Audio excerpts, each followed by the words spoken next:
ہوتے ہیں، لیکن جب ہمارے عقیدے کا مسئلہ آتا ہے تو وہ اڑ جاتے ہیں۔ نہیں، یہ غلط ہے، یہی ان کو شکایت ہے۔ یعنی جب زرداری صاحب صدر سے پہلی مرتبہ، تو مجھے باقاعدہ میٹنگ کے لیے بلایا، اور جب میں پہنچا تو ان کا فیصلہ ہو چکا،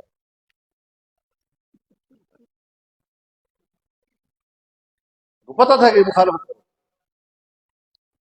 تو پہنچنے سے پہلے انہوں نے فیصلہ کر، ٹھیک ہے کرو پھر تو کچھ کرتے۔ تو آج پھر یہی صورتحال، ایک طرف مدارس کو ظلم کا نشانہ بنایا جاتا ہے، یہ دہشت گردی کے اڈے ہیں، یہاں سے دہشت گرد نکلتے ہیں۔ بابا ذرا حساب لگا لو، پہلے دن سے حساب لگا لو، دینی مدرسوں سے آپ نے کتنے دہشت گرد پکڑے ہیں، اور کالج اور یونیورسٹی سے آپ نے کتنے پکڑے ہیں، پھر وہاں بھی یہی دباؤ ہونا چاہیے نا۔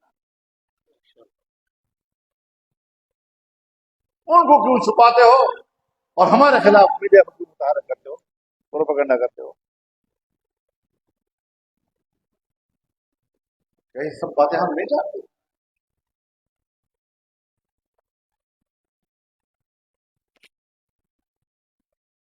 اب مدارس کو اشتعال دینے میں سمجھ نہیں پڑے گا تو کیا بنے؟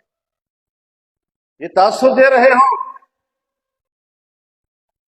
کہ امریکہ اور تم اتحادی ہو، اور مجھے اپنا دشمن سمجھ رہے ہو، جو میرے دماغ میں آئے گا کہ تم مجھے اپنا دشمن سمجھ رہے ہو، پھر میں نے جو وہی راستہ ہے، تو مدارس تو آپ کے ساتھ کرے، مدارس تو پرامن ہے۔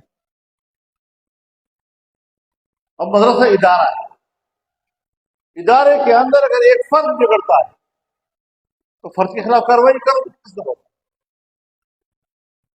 لیکن پورے ملک کا طول و عرض کا ایک بہت بڑا عظیم الشان نظام، کہ جس کا تعلیمی معیار بھی آپ سے اچھا ہے، جس کا امتحانی نظام بھی آپ سے بہتر ہے، جس کے نتائج کا نظام بھی آپ سے بہتر ہے، تمہاری امتحان گاہوں میں 100% نقل، اور ہماری امتحان گاہیں وہ نقل سے پاک۔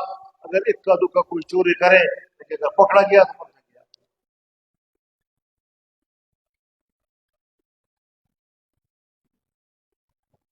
ہمارے پرچوں کو پر نمبر لگانے کے لیے جو رازداری کا نظام ہے، تمہارے پاس تو اس کا رسید بھی نہیں ہے۔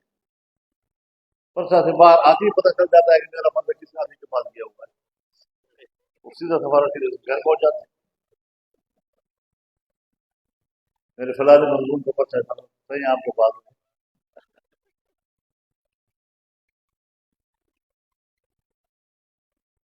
علم کو برباد کر، تم علم کو برباد،